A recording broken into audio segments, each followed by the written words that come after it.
Hi, everyone. Dr. John Douillard here. Welcome to the LifeSpa podcast. Today, we have a really special guest, Dr. Suhas Kshirsagar, who is an Ayurvedic doctor of over 30 years. He's a best-selling author, motivational speaker, gold medal Ayurvedic researcher, advisor to many Ayurvedic organizations and Ayurvedic colleges. He's written some really amazing books like Change Your Schedule, Change Your Life, The Hot Belly Diet, The Art and Sciences of Vedic Counseling, and a book on Panchakarma. Today, we're going to talk about the practical application of an Ayurvedic classic book, classic text called the Bhagavad Gita. And welcome, Suhas, dear friend. Welcome to this podcast. I'm super excited about this. How are you? I'm good, John. Thank you very much. It's always a pleasure and a great joy to be with you.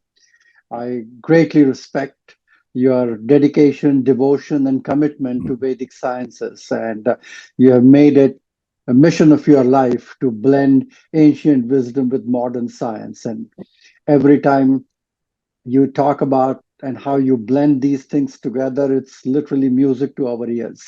Because I think not only you talk about it very articulately and eloquently, but it kind of sheds light on so many hidden gems of Ayurveda and Vedic sciences. So again, I greatly admire and respect your services. Well, there's a lot of mutual respect here for all the work that you do as well. The Bhagavad Gita, you know, a lot of my listeners probably have heard of it. A lot of them don't really know what it is. A lot of them probably never heard of it. Tell us what it is. Bhagavad Gita is one of the supreme textbook of yoga, I would say. It is considered to be the essence of all the Upanishads. It was kind of explained in the middle of on a battlefield by Lord Krishna to his close disciple, warrior Arjuna. And that happened about first millennium BCE. So you can understand how ancient this knowledge is all about. And more importantly, this knowledge, as we talk about the essence of principles of Vedanta, the basic tools of Vedanta is the science of duality and non-duality. So Bhagavad Gita is literally translated as the song of consciousness. Gita means song, and Bhagavad Gita means the divine song or the song of consciousness. And the reason I love this and the reason why the philosophy mentioned in Bhagavad Gita is so practically applicable for all the Ayurvedic practitioners and doctors like us, because we see a lot of people, a lot of patients, clients who are kind of stuck and challenged with the problems and challenges in their life, and they don't know where to go and what to do. So it is not only confined many times to just food and diet and lifestyle. Many times you have to actually give them a little spiritual understanding of what the reality is, what the life is, what the illusion of life is, and how can you help them transcend some of those limitations and slowly navigate them towards finding their spiritual self. That is the reason why actually Bhagavad Gita is a great companion, and it has been around. It is one of the supreme textbooks that is respected and revered in Hinduism, no doubt about it. But more importantly, it actually blends the science of consciousness that we know as of today with this knowledge that has been around since almost a millennium. And this knowledge that has been around since a millennium, it has lived through the ages, through the Vedic tradition. And we are talking about India about 100 years ago, which was a huge subcontinent. It was a Vedic valley of civilization, where the current India, which is very small compared to what we're talking about at that time. So that essence of Vedic living, in which this non-duality was the essential feature of Vedic wisdom, Vedic literature, all the Vedas, which simply means the bodies of knowledge. And Gita, just 700 verses. There are only 700 verses in this beautiful scripture, and that expounds on all the very basis of consciousness. And not only that, it actually gives us practical tools for daily living, how to really understand this and how to make it work for your day-to-day living. So I love it, and I think what I really want to kind of dive into today is the practical part of it. What can people glean from it? I'll tell you, my my favorite line of the Bhagavad Gita is Yogastha Kuru Kamani, where it means first establish being and perform action. And we can talk about that, but I'd also like to talk about, is there more mundane and even more practical things that people can learn about versus, the idea of, I love the idea of Dana of Asana, Dana of the bow. The Veda of the bow is Dana Veda. It's the Veda of transformation. When you pull back that bow, if you're moving it around, you'll never find that arrow, if you shoot it. Yeah. But if you pull back that bow and hold it perfectly still, establish being, yoga style, Kuru Kamani, and then take action, this transformational, it frees you. So I think from my perspective and my small understanding of the Gita compared to what you know, is that the whole point of our being is that we should obviously stop the fascination with our outer space and our sensory input forms of satisfaction and be more fascinated with inner space, establish the silence in the inner space, and then take action from that place.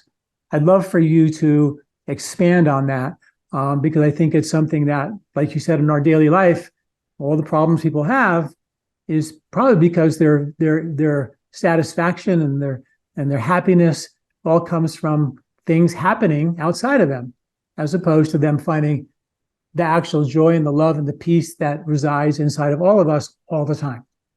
Yeah, you're absolutely right. Because when you say yogastu kuru karmani, be established in the action that you're doing, and that pinpointed focus and concentration in how you perform.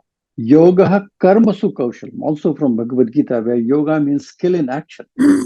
When you're immersed in a painting, you don't feel anything that is happening around you. You are completely immersed in what you're doing. Same with sports, and you have been in this field of sports and coaching and training, John, so you would know that when you are trying to shoot a basket, the world is completely standstill.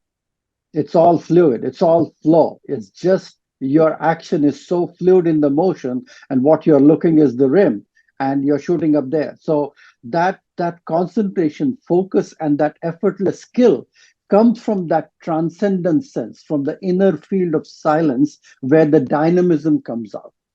It's the rest that gives rise to the perfection in the activity. And that's the very message of Bhagavad Gita. And interestingly, we say that the metaphor of life is like a battlefield. And Bhagavad Gita was explained as an epic during Mahabharata. And one of the great epics of Hinduism are Mahabharata and Ramayana. And during Mahabharata of Bhishma Parva, this discourse of Gita happens in the middle of the battlefield. And the reason being, Arjuna, who is a great warrior, is seeing all of his friends, teachers, brothers, colleagues, everyone in front of him which are ready to fight. And he doesn't want to kill them. He doesn't want to fight with them. He thinks this is a complete and acute state of panic attack that he gets into, and he doesn't want to fight. He says, I don't need the kingdom of heavens. I don't need the victory. Why would I kill my teachers? Why would I kill my family? And Krishna gives a discourse at that time. The very first word of Bhagavad Gita is dharma. Dharma is the very first word. And the last word of Bhagavad Gita is mama. Mama means mine. So knowing your dharma is the very purpose of Bhagavad Gita itself. And that mama dharma, understanding that on the battlefield, that what am I supposed to do right now as a warrior, is the discourse that Krishna gives. And you have been a clinician for such a long time, and you would understand this, that whenever we see people, especially from their emotional health perspective, there's this challenge of dharma, not knowing what they're supposed to do and how they're supposed to behave. That happens all the time. It's almost a a situation where Arjuna gets a panic attack in the middle of the battlefield, which is very acute state of anxiety, acute state of depression, almost a feeling of guilt that why would I be killing my own friend and family? Fear, even suicidal ideation, where he thinks I'm rather happy to get killed by these people than me killing them.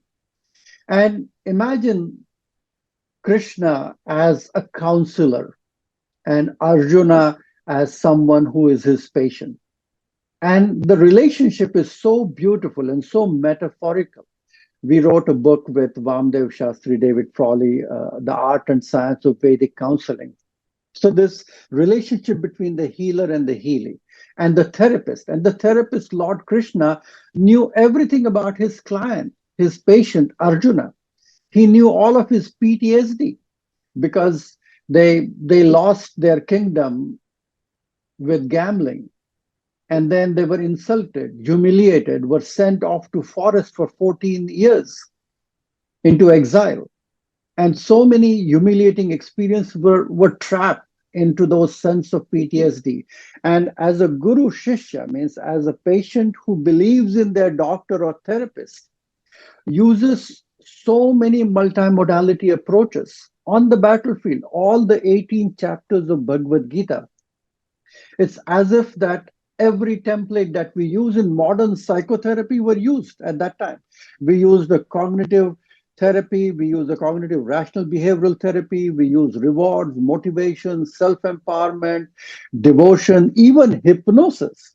Even hypnosis, Lord Krishna created this huge experience for Arjuna to understand what the reality of the nature is all about. And when he used all of these tools on the battlefield itself, that is when this situation became even more effective. Because, as I said, the battlefield of life and the battlefield within us means the challenges, the questions that Arjuna asked Lord Krishna are exactly the questions that we want to ask ourselves, our teachers. That his depression is our depression, his questions are our questions. And as we read this, it gives us so much of goodness about how to understand the Maya and the illusion of life and how to deal with it. And more importantly, just in one session, 45 to 60-minute session in the middle of battlefield. It starts with Arjuna saying that I am feeling completely anxious, depressed, nervous. The bow and arrow are falling off my hands. My throat is dry. My hands are trembling and shaking. I'm sweating. The hair stand on its end. And I really don't know. I have no strength left in my body. And from that state to the state of the end of 18th of chapter, Nashto moha smrutir labdva.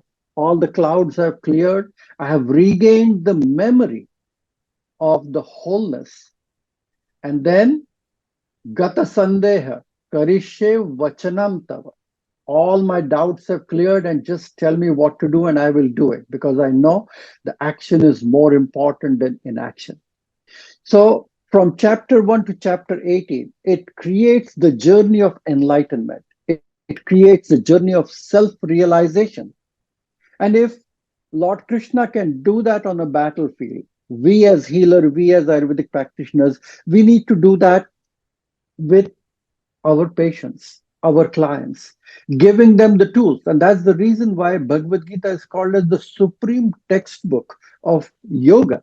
Because the practical application yoga, whichever tool you use it, whether you talk about Jnana yoga, whether you talk about bhakti yoga, karma yoga, or raja yoga, these are different tools. And these are different tools that you can select to understand the Maya, the illusion of life, to transcend the physical edges and the boundaries of your body and connect with something which is imperishable and indestructible, to that field of Paramatman, Atman, and consciousness. And I think this discussion about the innate nature of reality is what is the most fascinating discussion in Bhagavad Gita, I would say. Well, that's dive into that. You said a couple of things that, a lot of things, but I want to kind of go back, and you started out talking about a basketball and shooting a basketball, and how easy it is, and it's a flow of consciousness. It's not a flow of consciousness when you're doing it in front of 20,000 people. It's a flow of consciousness when you do it in your backyard, you know? So I want you to touch on that. How do we become, you know, we're so affected by what people think in the world. We live our lives based on how to get the outside world to like us, approve of us, and appreciate us. And the Bhagavad Gita is so much about establishing the truth of you, you know, the Ayurveda of you, really. And when you are, you know, shooting a basketball in front of 20,000 people and you're still within yourself, it's a game changer. I always look at athletics and competition as the competition is within yourself. So you are not distracted by the opposition. That's the goal. The goal is that you're engaged in this battle, but you're not distracted by the opposition, right? Arjuna was totally distracted by the opposition because he was going to have to kill his family. And Krishna had to set him straight and say, wait, you're not distracted by the opposition. You have to be established in being. You have to establish in yourself, in the truth. And the truth is what survives, is what we must follow. And when you're established in that being, you're independent of the field. You're not affected by the outside world. And that's the beginning of us beginning to drive down the road of enlightenment or expanding our consciousness, right? So that's the first thing I want you to expand on that. As you say that, because the 20,000 people are for other people who are watching him do that. But for him to make that three-pointer from a distance, he is not feeling or seeing anything else. He is not distracted at all by the environment. Right. He's completely established deep within himself. Right. And he's not even thinking what he's doing. There's no thinking happening. It's just a reflex action that is happening. And when he's doing it, the time slows down. There's no presence of time that moment. He has so much of time. When you're taking a swing with a tennis racket, at that time, right before the racket hits the ball, it just slows down. It's so slow for them to put the foot in the right place, to get the racket in the right place, hit the ball, do the topspin and get it over the net. It's so fluid. The time slows down. The concept of everything is completely still.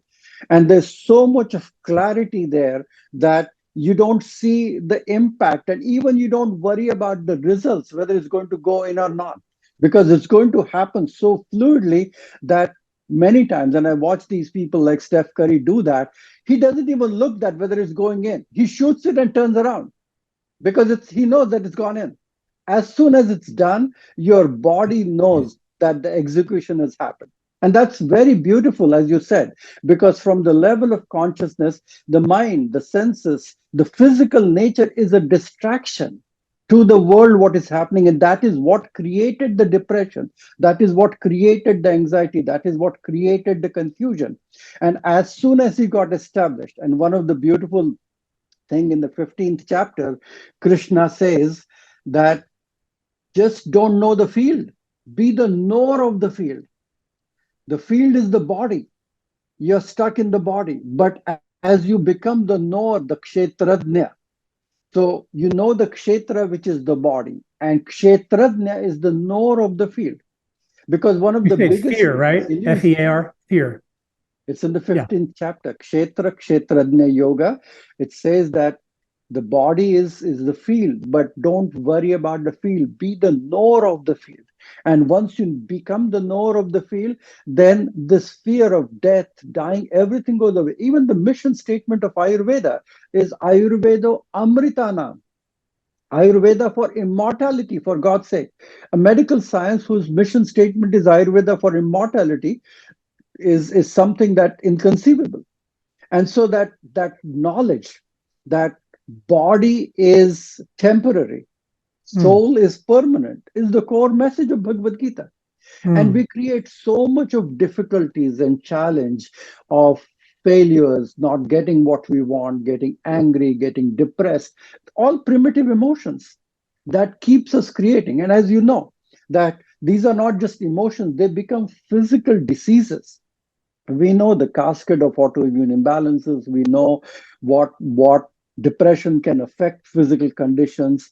It says Vishado Rog Vivardhana Sreshtha. In Ayurveda, there's a statement in Charak Samhita called as Vishado Rog Vivardhana Sreshtha. Vishad means depression. Depression can make any physical condition worse, or can open the floodgate of any physical disease that you want because of that. And the first chapter of Bhagavad Gita is Arjun Vishad Yoga, the depression of Arjuna that led to this chaos and this physical symptom that he was getting. So I think it's so interesting that when we look at that and we correlate that with what we do with our patients, because that journey is the journey of enlightenment.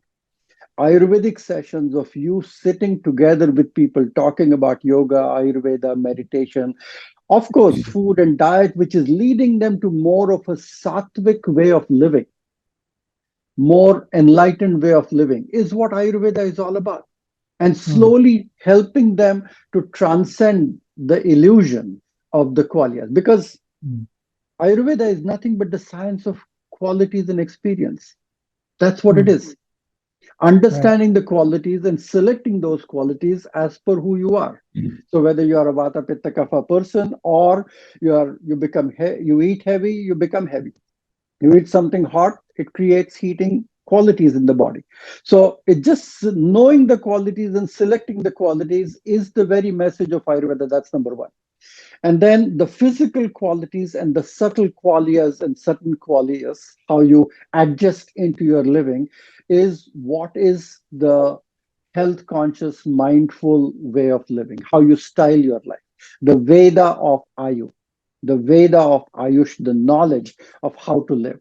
And that is the starting point. So that is why out of all the Vedic literature, Ayurveda, I would say, is the most materialistic Veda, where you understand the very basis, that what are the qualities, how to lead life. But because in Rig Veda or Dhanur Veda or Yajurveda, you don't understand a whole lot of physical things as much as you understand in Ayurveda. And so living a life which is healthy, but having a constant focus towards spiritual evolution. I think that's the very message. It's like it's like a river. If you're in a river and you're going downstream, it's effortless. You're going to get to the ocean. It doesn't even, if you just follow those effortless rules of life, going down with the flow. But if you're in your boat paddling against the grain, it's, if you've ever been in a canoe, paddle upstream, the waves are slapping your canoe. It's hard work. You're working. People feel exhausted at the end of their day. They have to live for the weekend so they can recover, but they're going upstream against the grain. And so they have to eat foods to somehow give them feelings of satisfaction. But when you're going downstream with the current, as you said, with the rhythms of Ayurveda, the rhythms of nature, then you don't think about, I have to eat good food. I have to be on this strict diet. I have to be nice to people. I have to live a honest integrity lifestyle. It's what you naturally do. The birds in the forest aren't stealing from each other. They're not killing each other. They're not. It's a natural thing. But when we're going against the grain, which we've done in our life, human-wise, we've changed all those rules. So we need Ayurveda and the Bhagavad Gita to kind of say, hey, this is the course, this is the source, and this is the goal of human life. Now, you also mentioned something in the beginning. You said rest is the source of this. Did you say that rest is the source? Yes, rest. Okay. From rest originates the activity. Right. So I want to share something with you that happened to me when maybe my very first lecture in Ayurveda, when it must have been 1981, maybe something like that, 82. I went to an Ayurvedic lecture, and the guy was talking about Ayurveda. I was fascinated by it. And afterwards, I went up to him, I talked to him, and I said, I'm training for an Ironman triathlon. And he looked at me, and I said, well, is that a good thing to do in Ayurveda? And he looked at me, and he said, what is that? And I said, well, it's a 26-mile run, a 2.5-mile ocean swim, and a 112-mile bike ride. And he looked at me like I was sort of crazy, and he said, why do you do that?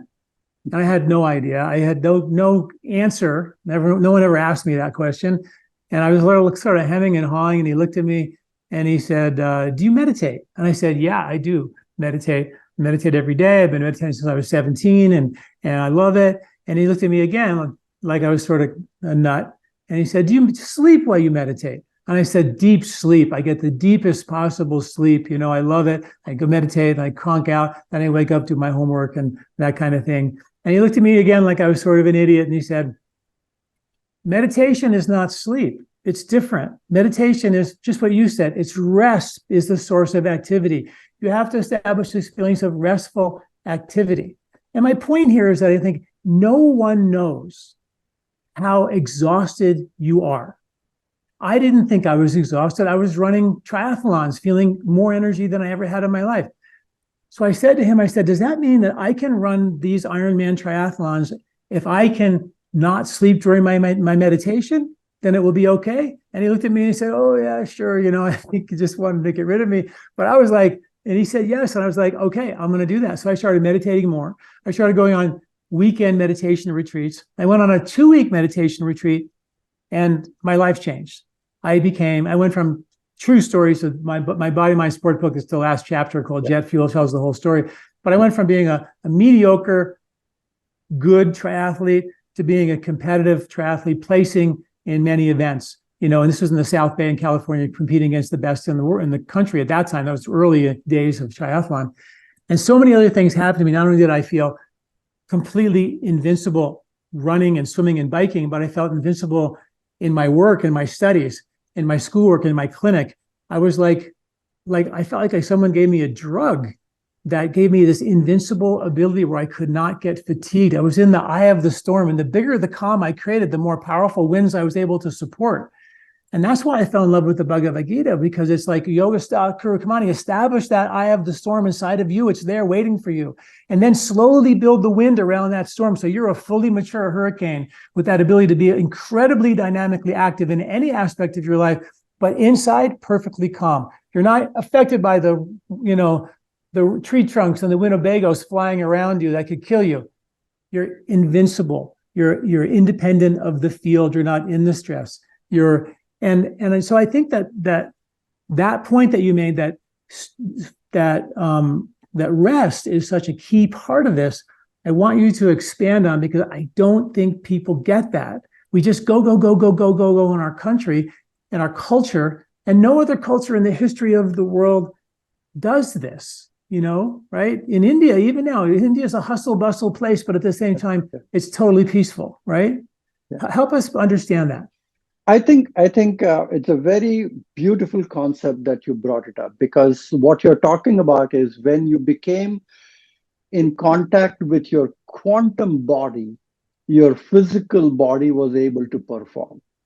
And right. I think that's what the message of Deepak's new book, The Quantum Body, is, because the quantum body is where, once you tap into that field, then the edges and the boundaries of your physical body are kind of submerged with that quantum realization, which gives you more strength, more vitality. There's no death, decay, aging, dying in that quantum body itself. And that separation where the activity comes from rest, dynamism comes from silence. Speech, it comes from your silence first. What you speak comes from the depth of silence, of the thoughts, how you reorganize, how you correlate, and how you speak comes from the depth of silence itself. And that complementarity of the polarity of the opposite, whether you talk about the wave or the particle, the mind or the matter, the organism or the environment, gene and the epigene, nowadays we talk about local and non-local, personal and universal. That's what we're talking about here. As you are tapping into universal, the personal becomes easy. As you know the particle, the wave becomes easy. Your body is a boundary which is constantly invisible, going in and out of your physical edges and boundaries of space and time. And meditation, you diving deep within, even self-referral awareness, allows you to create and connect with that, from where you're able to come back and perform. You're able to perform from that state of awareness. It's not that when you're about to perform, that's when you're doing it, but that practice that you're doing, that practice of mindfulness, that practice of awareness, that practice in the field of consciousness, that's what Ayurveda is. Ayurveda is a consciousness based approach to health and living and healing. And Yeah. I think as we talk about this in the current day and age, where the mind has become super busy, it is becoming very distracted. It is allowing the senses to get to the height of insanity. All of that, when you start slowly withdrawing those things, that's what yoga is. Is that right? You are withdrawing that to the state of union. The polarities of the opposite, you're withdrawing inside. The union of the individual self with the cosmic self, the union of the individual breath with the cosmic breath, the union of the individual intellect with the cosmic intellect. That's what Bhagavad Gita's message is all about. And I think as we talk about this concept itself, for practical daily living, it should start with that degree of quietude and mindfulness. As you increase the pace of life, that is when it becomes more and more. The reason why I wrote this book, Change Your Schedule, Change Your Life, was I practice in the Bay Area and everybody works 60, 80 hours a week and they have no time for themselves. Everybody is becoming cash rich and time poor. No time for themselves to sit, to think, meditate, sleep, even to do oil massage or to cook good food for yourself. No time for yourself. And when you live into that stage, then you are increasing the pace of life. And I jokingly tell my patients, for a fast acting relief, try slowing down. And it becomes so difficult because they are trying to do multitasking. They are trying to achieve and accomplish many, many things all at once. And the message of Bhagavad Gita is just futility of it. It doesn't create everlasting happiness. It just creates more and more unhappiness and brings you more misery because you're disconnected from the source. Right. You you were touching on so many really interesting things. Going back just a little bit, you talked about what I like to call it, thinning the veil between the physical and the spiritual, and kind of blurring the boundaries between the physical body and the quantum body, you know. And I wonder if there was a simple technique that you could share for folks that would help them, you know, taste that experience. I think the simple thing is to pause and just close your eyes gently and see what you are able to hear. The sound that you are able to feel with closed eyes. Pay attention to your sense of smell. What are you smelling at this moment? Just feel what you're feeling on your feet. Can you feel the socks that you're wearing at this moment? Can you take your attention to the areas that the experience was there, but you were not feeling it? And even just fractions of seconds, it feels as if you have slowed down significantly. You can check your heart rate variability with just a minute or two of that exercise. You tapping into that experience that you were not even aware before. Sense of touch, smell, temperature. Do you feel cold? What is feel? Take your attention to your back molar teeth and see what are you feeling there. Take your attention to your left toe. Take your attention to your left elbow and see what it is feeling. It's just a mindful way of you going down and trying to feel something. It immediately slows down the pace and the activity of your mind, and you're able to feel in the experience. So first, do that.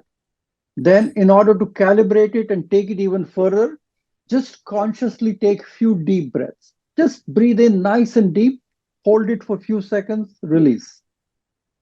Take nice deep breaths, hold it for a few seconds, release. Take 3 deep breaths like this. And then observe all of these things one more time. And ask yourself $1 million questions. How do you feel? and you feel quiet, centered. And I promise you, after 60 seconds, when you open your eyes, you feel as if you're waking up from a nap. Hmm. Hmm. That's And, beautiful. and I love that. this is a recursive feedback loop. It's a Hmm. recursive feedback loop. In just instantly, you have addressed almost all the functionings and the Hmm. activity and the flow of prana. And that's the discussion nowadays we are having in medicine. The body is the experiences that the body gives are not stored anywhere in the body. None of the Hmm. experience that you have had in a lifetime are anywhere stored in your body. All the food that you ate, the books that you read, the movies that you watch, it's nowhere to be found in your body. There is no hard disk, there's no hard drive, it's all uploaded in the cloud, in the consciousness somewhere. And so when the physical body has no storage of this, and the consciousness is what is reprogramming this, so how to calibrate the new experience that you can reprogram will come only from your ability to drive. In Bhagavad Gita, Lord Krishna says, out of all the senses, I am the mind. And the reason why mind is important, because when the mind is drawn outward, it leads to bhoga, roga, indulgences, and diseases. And the same mind that is drawn inward, it leads to yoga. It leads to union. It leads to self realization, where that mind is able to slowly move upward and transcend the limitations of ahankara, transcend the ego, and connect with buddhi, which is your intellect. And that buddhi with a stable intellect, that's what the message of Bhagavad Gita is. Sthita pragya, stability of intellect. And that intellect that allows you to make the choices and the decision. What do you want to do? What do you want to listen to? What do you want to practice? How do you want to eat? All of those choices that you make will literally decide the destiny of your life. So that mind is refining your intellect automatically every time you have this experience. Hmm. I have to recap what you said there because what you said there is so amazing and so brilliant. um, the language of the soul is feeling. The language of the mind is thinking. So what you just taught us was how to feel and not think. And if we can, because thinking is going to take us right back out into the distractions.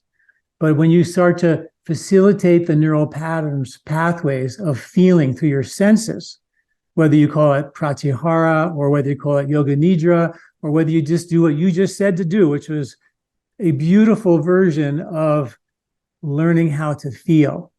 Because when you think about, the feelings, they are the language of the soul and they are in your body. Like you said, the thoughts and the memories, they're not in your body. So if you want to get to your soul, which is in your body, it's part of you, right? It's part of us. You have to go through another doorway. And it's a doorway that we don't use at all, which is our ability to feel through our senses.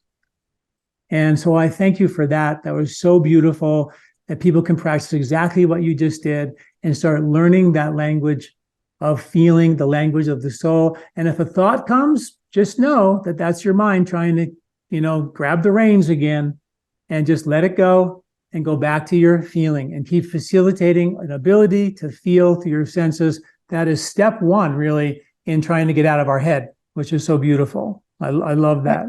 And the four types of yoga that Bhagavad Gita talks about, the yoga of being, doing, feeling, and knowing.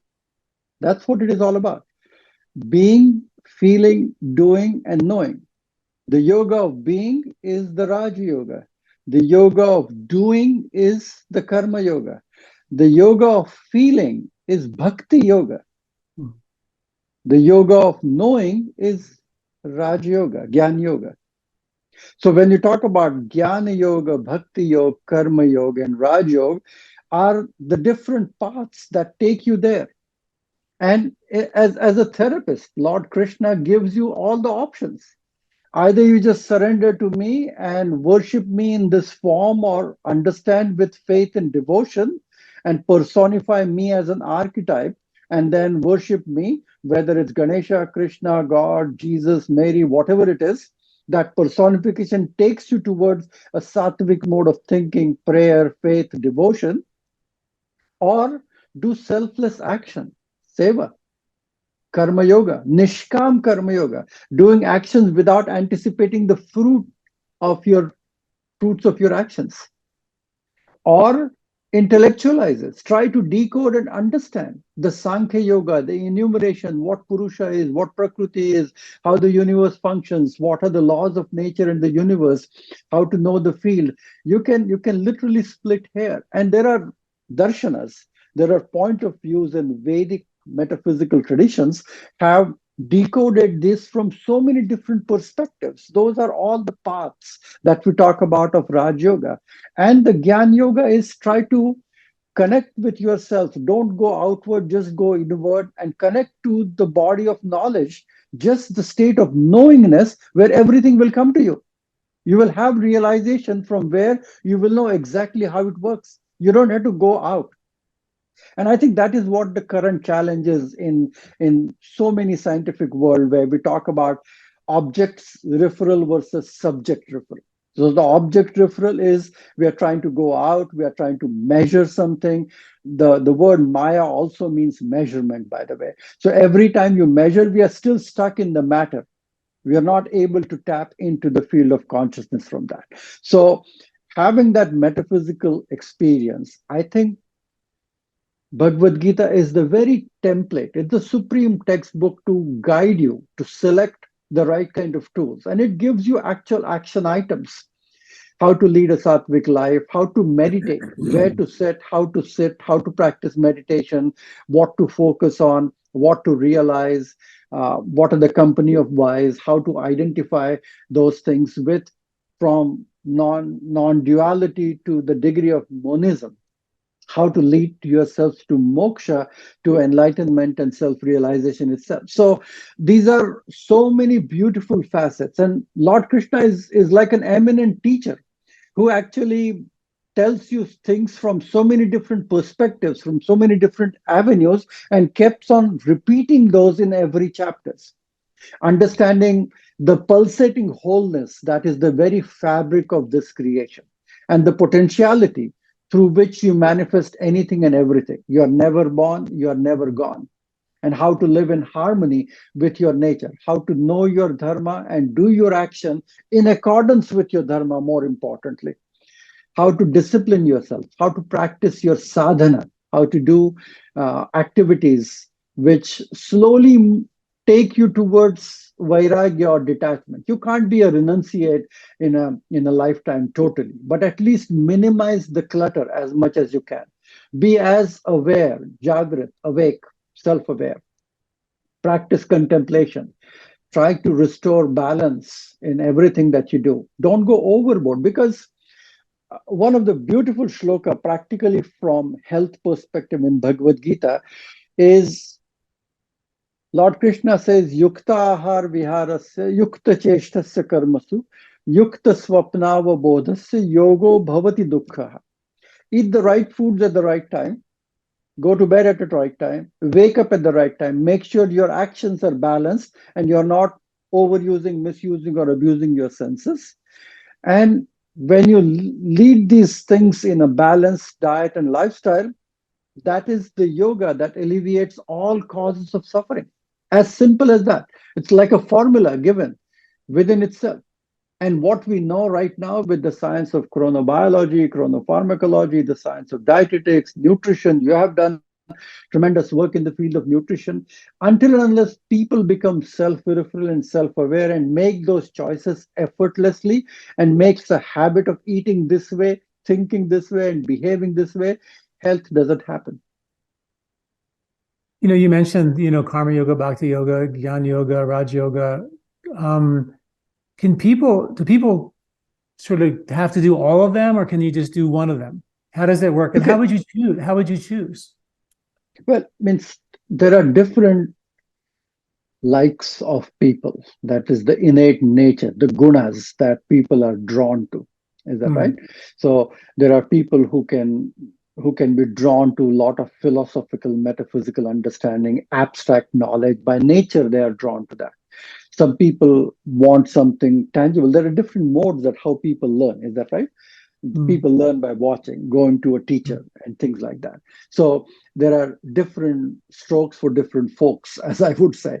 And so, depending upon your mentality, you can select the path, and all those things will lead you to the same goal itself. And he lays it out a path. You don't have to select all the four of them, but automatically you are already following all the four of them to a certain degree. And we see Mm. that means the tradition of bhakti yoga worshipping has been around for ages together in all cultures and all around the globe itself. The yoga of knowledge that is in the scientists and all the latest scientists that we see who are at the top of their career have reached to the pinnacle and suddenly realize that they don't know enough. They are stuck with this whole true nature of reality where all the laws become obsolete. We talk about quantum physics, quantum biology, quantum chemistry, but beyond that, it doesn't apply. And so they go to that state and they realize that this is much more. And we see that in every scientist that have gone to read Bhagavad Gita and decoded that science and have been fascinated by the space-time continuum as explained in Vedic literature itself. The same with karma yoga, doing actions, doing your dharma, living up to your tools that you are good at, the skills that you're gifted with, also takes you to the same path. You don't have to change a career and only meditate and stand on one leg. But if you're a good artist, if you're a good painter, you're a good musician, that can even itself lead to God realization and self realization. So I think it's all transcending the limitations and the confinement of your sensory barriers and unification of your mind and intellect and giving an experience of something bigger, greater, and brighter than yourself. Mm. Wow, beautiful. Thank you for that. So, the other piece of the Bhagavad Gita that I've always loved is, first we talked about establishing being and then perform action. But it seems like the second half of that is to not be attached to the fruits of your actions. And we're really, sort of bad at that. I feel like in meditation, everybody teaches everybody how to meditate. You meditate, you establish being, but they don't perform action. So I feel like the missing piece is what I like to call taking it off the mat. In other words, we meditate, we do yoga breathing for myself, but then I go out into the world and I don't know, I just go do my thing. Sometimes lie, cheat, and steal. I don't really change anything in my behavior based on my pulling back the bow and establishing silence. So I feel like we have this thing where we are meditating, but now we have to put that into action and make it transformational action. There was a study done that I'll share, and I want you to elaborate on this. It was done where people gave gifts to people in a hedonistic way, where I give you a gift, Suhas, and I want you to like it. I'm hoping that you call me up and say, wow, John, you're so amazing. You gave me this amazing gift. And I'm all, excited because I got a return on my investment attached to the outcome. The other group gave the same gift to a group of people in a eudaimonic way, where they had no expectation to get anything in return. They did it for the love and the gestalt of just giving and giving. When they gave it in a hedonistic way, it actually had a negative effect, not only on their genetic code, but on the genetic code of the people they were giving it to. And when they gave it in a eudaimonic way, where they didn't care about the outcome, it had a positive effect on the genetic code of the people you're giving it to. So when we do us, and we're not attached to the fruits, we change the environment that we're in. We change the people that we're around. When I am attached to the outcome and I'm trying to somehow manipulate you to like me, then that has a negative effect on your genetic code, which is only going to make you probably want to manipulate the people around you as well. And we keep going into that snowball effect of people manipulating each other only so we can feel temporarily satisfied in the skin of ours, as opposed to feeling completely free and courageous and vulnerable and willing to give without any expectation and watch it change the world one heart opening at a time. So talk to us about the fruits of action? Well, I think this is so important during this time when everybody is busy buying holiday gifts and presents for the people that they love, like, care, or don't care about, probably.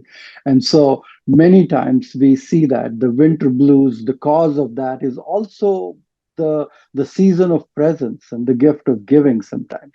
And I think the gifts, whether they're liked or not liked or disliked or frowned after, is going to create almost a cascade of positive, negative emotions. So you're absolutely right, because every time you give something, there's a sense of anticipation of someone saying nice things about you or not liking it to you. So the wisdom is when you do actions, that actions, your job is to do the actions and do something, but not anticipate the result of that. When you are worried about the results of anything, and people do this. If I follow this diet for a week or 15 days, what would I get? And will I lose those 10 pounds that you're telling me about? You're focusing on that more. You're not Right. able to really enjoy and learn how your body is feeling every day on this diet. And if you're feeling lighter, brighter, clearer, why don't you feel this way for the rest of the year? Because you are not focusing on what you're going to get and how quickly you can get back to what you wanted to do thereafter. So the goal should not be the anticipated results of anything. In many Indian places and temples and worship places, there's a place for Gupta Danam. Gupta means hidden. Or you want to donate something where you don't want to put your name, tag, label, anything. You put the money, whatever resources you want to donate. And I think people feel really good about it because that is utilized, that is given out to people. The people do not even know who has given what. They bless them. They are Hmm. going to feel blessed. As soon as they use what you have given, you get the goodness of the karma.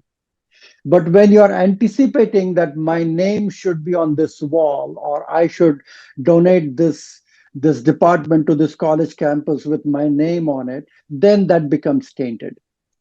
And that creates this challenge where you are doing it for your namesake, not for helping students or not for helping doing anything else. So that is clearly said in Bhagavad Gita that the superior form of giving and helping people is to the best of your ability, not them knowing about it. Or to the certain extent, you give away and not anticipate anything back. But that should happen on a daily basis. Your actions should not be constantly rewarded. It means everyone does, and actions are inseparable.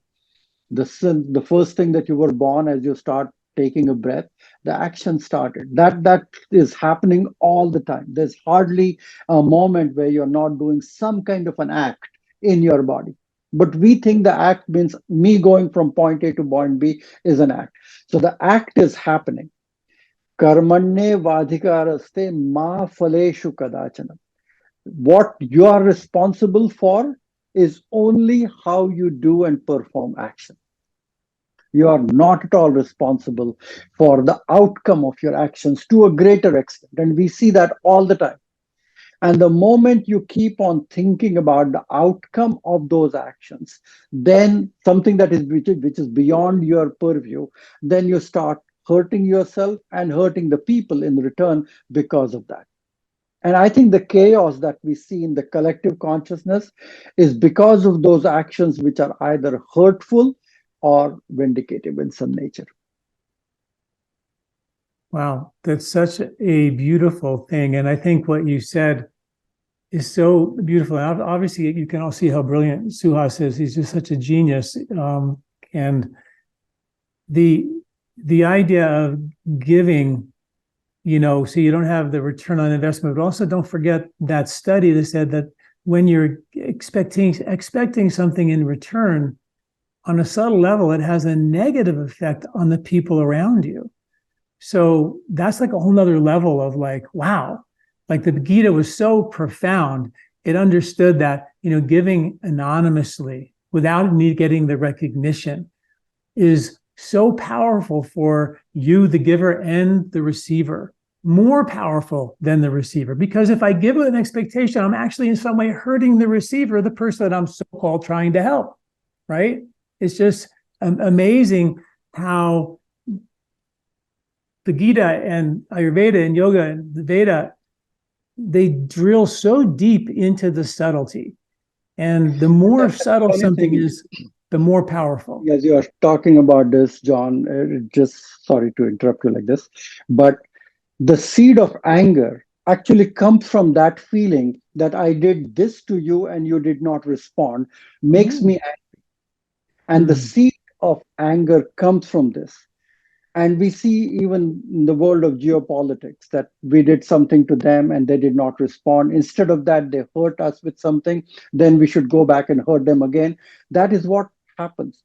The cause of anger comes from giving and receiving in an impure, tainted way. And there's a whole pathophysiology described in Bhagavad Gita, which is so phenomenal as a practicing Ayurvedic physician.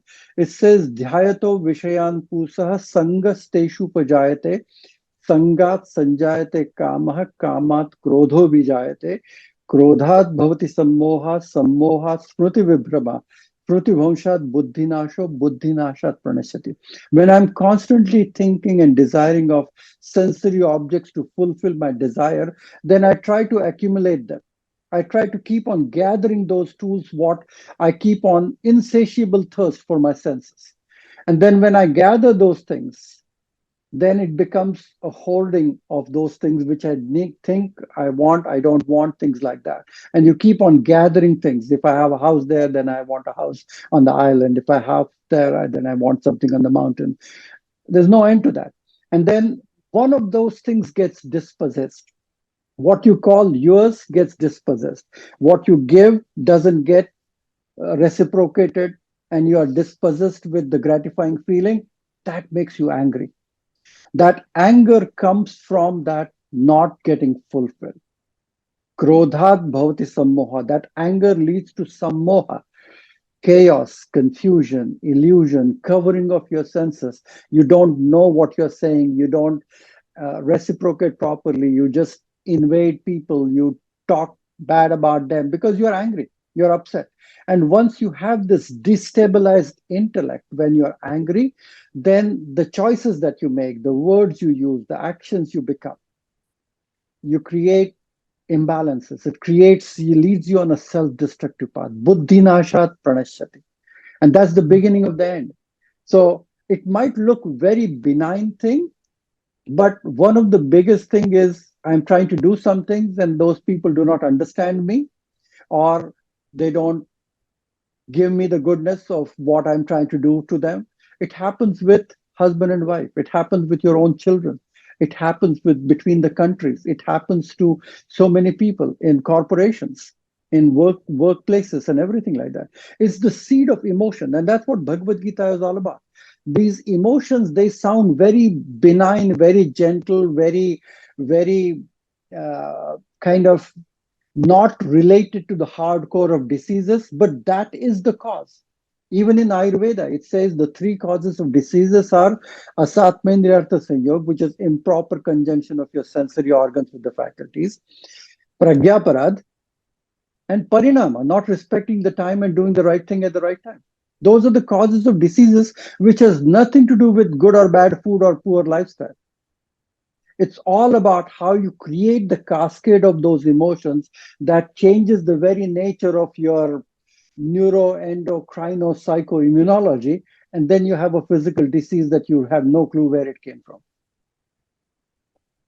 What's crazy about what you're saying is that anger is inevitable, because who really, when we're talking pretty lofty here, that I can give without any expectation, everybody gives with an expectation to get something in return. So that lack of satisfaction is going to be built into the equation. So that anger, that seed of anger is going to be, it's going to be kindled in all these interactions.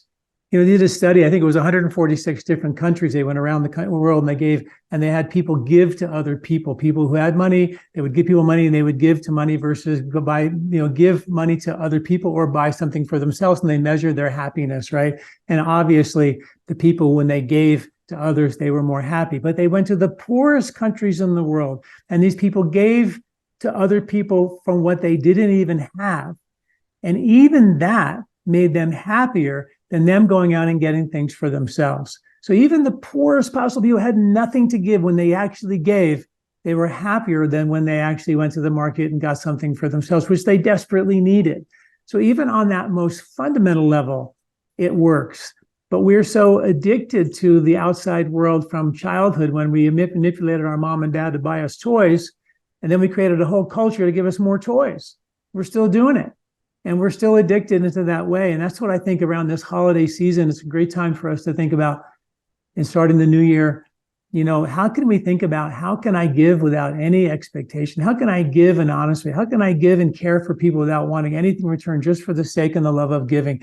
That eudaimonic way. It's the way we change the world one heart at a time.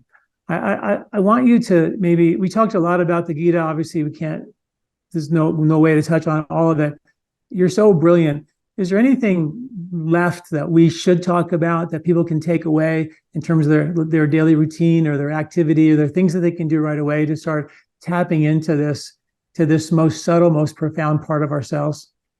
Just to continue what you were saying, we did a study at the Chopra Center where we saw people who had inflamed heart, and we actually told them about writing a gratitude journal, about doing something, act of random goodness to people and writing it down and appreciating others and doing a gratefulness journal. And we repeated the test and looked at the inflammatory markers, and it went down. The inflammatory markers, the even inflammations in the blood vessels in the heart actually reduced significantly just with that act itself. Even in Bhagavad Gita, Lord Krishna says, Patram pushpam phalam toyam, whatever you want to offer me. Whether it could be a leaf, could be a flower, could be a fruit, could be water, or even a grateful heart that you are just thinking nice about someone, sending your wishes to someone with a grateful heart. Even that alone can make a difference itself. And so I think this is all being proven by science now, to really understand that the practical tips of Vedanta that we talk about from a Bhagavad Gita perspective are so easy that you can do. Because that self-realization journey is something that you do on a daily basis. And more importantly, try to live in present as much as possible. Don't worry about past, it's gone. Future is still a mystery. Try to be in the present as much as possible is the core message. Be aware of your surroundings. Don't be completely disconnected. Be aware of the weather, the season, the time, people, places. Be aware of your surroundings. Just that awareness will shift how you feel. Quiet your internal dialogue and meditate. Just tap into your inner self, and that activity will quiet your internal dialogue itself. Try to do breathing exercise, because breath, what connects your mind and the activities and the vrittis of the mind. In Hatha Yoga Pradipika, it says, Chale vate chale chittam nishchale nishchalo bhave. When the breath wanders, the mind wanders. When the breath is steady, the mind is steady. So do pranayama, do meditation, make silence, meditation, prayer, spending time outdoors in nature as a reality. We know the science of biophilia now, because it brings you happiness. When you're outdoor in the elements of nature, it brings you joy and happiness. Try to look at what your senses are experiencing. Change your perceptions, change your life literally. And try to expand your awareness. Try to feel more than what is meeting your senses. Transcend them to a certain extent. Try to listen to your body's signals, whether you're hungry, thirsty, whether your bladder is full and you need to do something, or you're tired and you want to sleep. The world out there is all projection of your world inside you itself. And then don't develop a habit of constantly judging every experience. You can't be in a constant yum or yuck mode, like or dislike, happy or unhappy. The message in Bhagavad Gita is Sukha Dukkhe Samakrutva Labha Labho Jaya Jayo. Shed the burden of judgment. Try to accept the experience. Go with the flow, as you're saying. Is that right? Go with the flow. Because resistance to existence is the first cause of misery, ignorance, avidya. resistance to your existence, and relinquish the need of external approval. What other people think of you is none of your business. You keep on doing your duty, you do your Nishkam Karma Yoga, you do your actions, you without anticipating whether they should say nice things about you or not so nice things about you. Just relinquish that need for the external approval. Observe yourself. Don't take yourself too seriously. Look at yourself in a detached manner and try to break away from the monotonous routine to a certain extent. Get out and slow down the pace of life. Make other people feel important, because the simple law is, if you want love, give others love. If you want respect, give others respect. If you want appreciation, appreciate others, for God's sake. And if when people are feeling valued, respected, appreciated, you feel good about it. Anything with good, kind words, deeds, positive affirmation, letting go, not holding things for ages together into your system. Forgive people for your own selfish reasons.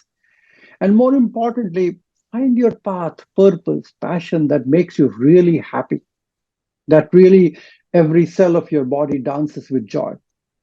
Understand and follow the inspiration and contribute something bigger, greater than yourself, and learn something new as every time. Means what your podcast is something trying to churn the wheels and allow people to think and learn and develop new habits. And this is a very important thing. It's like weaving a cable, one thread at a time.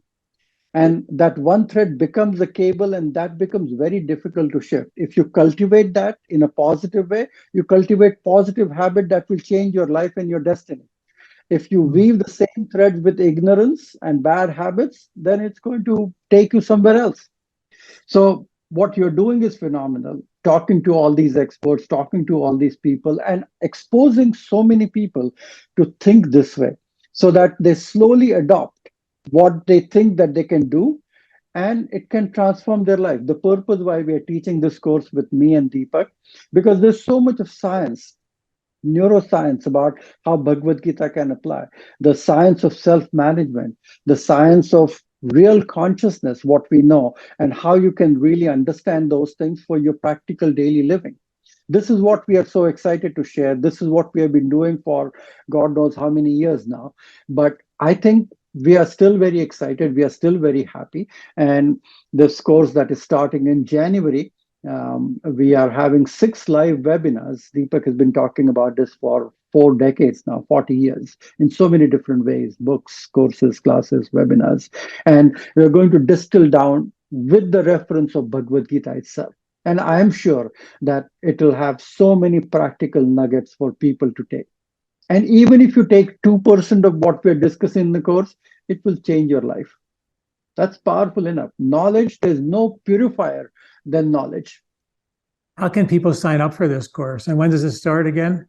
It starts on 4th of January, and they can go to our website, ayurvedichealing.net, or they can go to the Chopra Foundation website, because all the proceedings that we are going to give is going towards the research on consciousness. We are currently collaborating with quite a few educational institutions and universities in the country, and we are doing research on non-dual awareness, mindfulness, and the biofeedback techniques which regulates the activities of your vagus nerve. So all the proceedings from this course are going for the funding of the research of this. So they can find it at the Chopra Foundation. They can look at my website, ayurvedichealing.net. And we are trying to get a seismic mass at these difficult times, what the world is going through, so that people are listening to some of these things, and we are raising the collective consciousness so that we have these discussions going on, so that we can minimize the intensity of these challenges to humanity, I would say. Wow. Well, 2 amazingly brilliant teachers, 2 people that I love and adore and admire. That's a course you don't want to miss. Suhas, is there anything else you want to share with us before I let you go?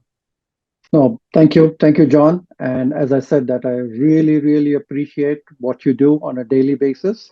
And I wish you great success and a lot of happiness and a long, long life, so that we can carry our little candle and light forward for many, many more decades to come.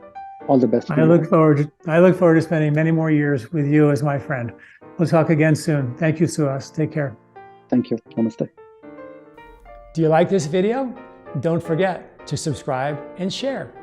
This recording is brought to you by LifeSpa, where ancient Ayurvedic wisdom meets modern science. Get access to free health video newsletters by Dr. John at lifespa.com. These statements have not been evaluated by the FDA. These products are not intended to diagnose, treat, cure, or prevent any disease.